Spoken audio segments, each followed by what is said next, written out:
This morning we were having early coffee with a true TV legend, Dick Cavett.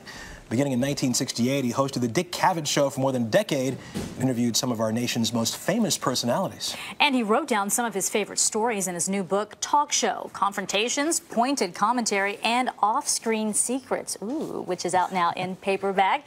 Dick Cavett, thanks so much for being with us. An honor. Well, listen, I was in the neighborhood. Yeah, and you just happened to get up this early. Yeah. Let me ask you, legendary talk show host. Now you're a coveted guest. Which role do you like best? When do you become legendary? Is there a day when you're not legendary? You've been legendary for a long time, sir. Considering especially all that you've done and the people that you've interviewed. Which do you like better? Well, you know, it's not a bad question because it struck me once that I'm always good as a guest, but I can't guarantee that I will be on any given show that I'm hosting.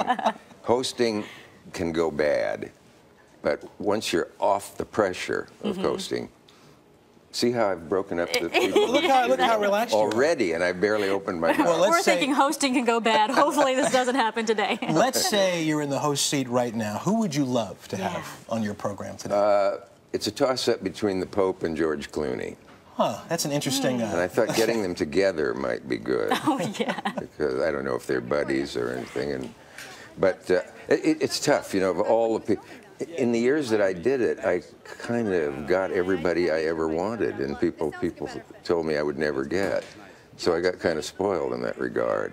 Yeah, you got what, Lennon, Hitchcock, Katharine Hepburn, Woody Allen. I mean, the list goes on. Mitchum, Orson Welles. These were my buddies in those days. Well, that being said, who was your favorite?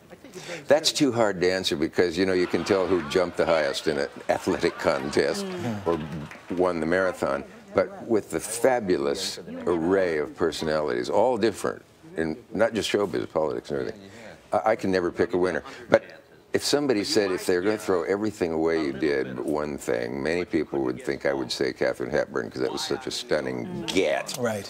But it would be Groucho Marx. He meant the most to me. Yeah? Why is that? Well, he was, this is just a fact, not an opinion, the most gifted comedian we've ever produced in movement, in wit, in intelligence, in writing ability. Groucho had it all.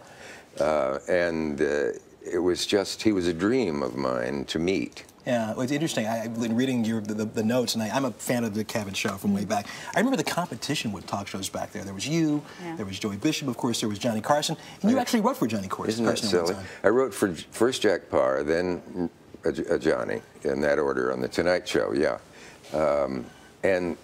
Jack was the most fascinatingly neurotic person I ever worked with, and perhaps the most thrillingly exciting on-screen personality. A British critic said once, when Jack's on the screen with someone else, you never see the other person. You're afraid to take your eye off Jack for fear you'll miss a live nervous breakdown on your own screen. And you said you met Johnny, that danger quality. And you said you met Johnny Carson actually back in Nebraska. How do you know these things? You just told me, Dick Cavett. You were some sort of wizard. As a kid, junior high school, my little friends and I went to a magic show in the basement of Westminster Church in Lincoln, Nebraska. Went backstage. There's a tall young man setting up his apparatus. The moment a magician hates to have anybody come in while he's concealing the dove and this. And, you know, and I said, Mr. Carson, he was from Omaha, big time, had a 15-minute radio show. And he said, oh, you guys are magicians, are you? And I said, yeah. And he was very nice to us.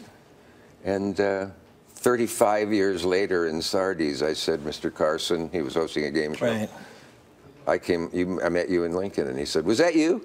Well, you know, talk shows are very different today than they used to be. Do you watch any of them? Which ones do you like?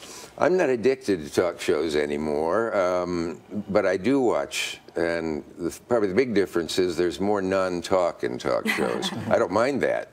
And I like bits, I like sketches, and so on. But in the old days, it was pure talk. It never occurred to anybody to do much of anything else. Yeah. Wow. And when we're off the air, I'll tell you whom I hate and whom I love. You're going to dish on but something not today. All right. Well, all right. All right. We'll save that. Dick Cavett, a pleasure to have you here today. What about my book? Oh, we mentioned your book, Talk Show. We did mention your book. Yeah, it's a great book. I got 20 more good minutes, so I'm not leaving. And there's good secrets in the book, too, so you definitely want to We got 10 seconds, so we'll see you next time, Dick Cavett.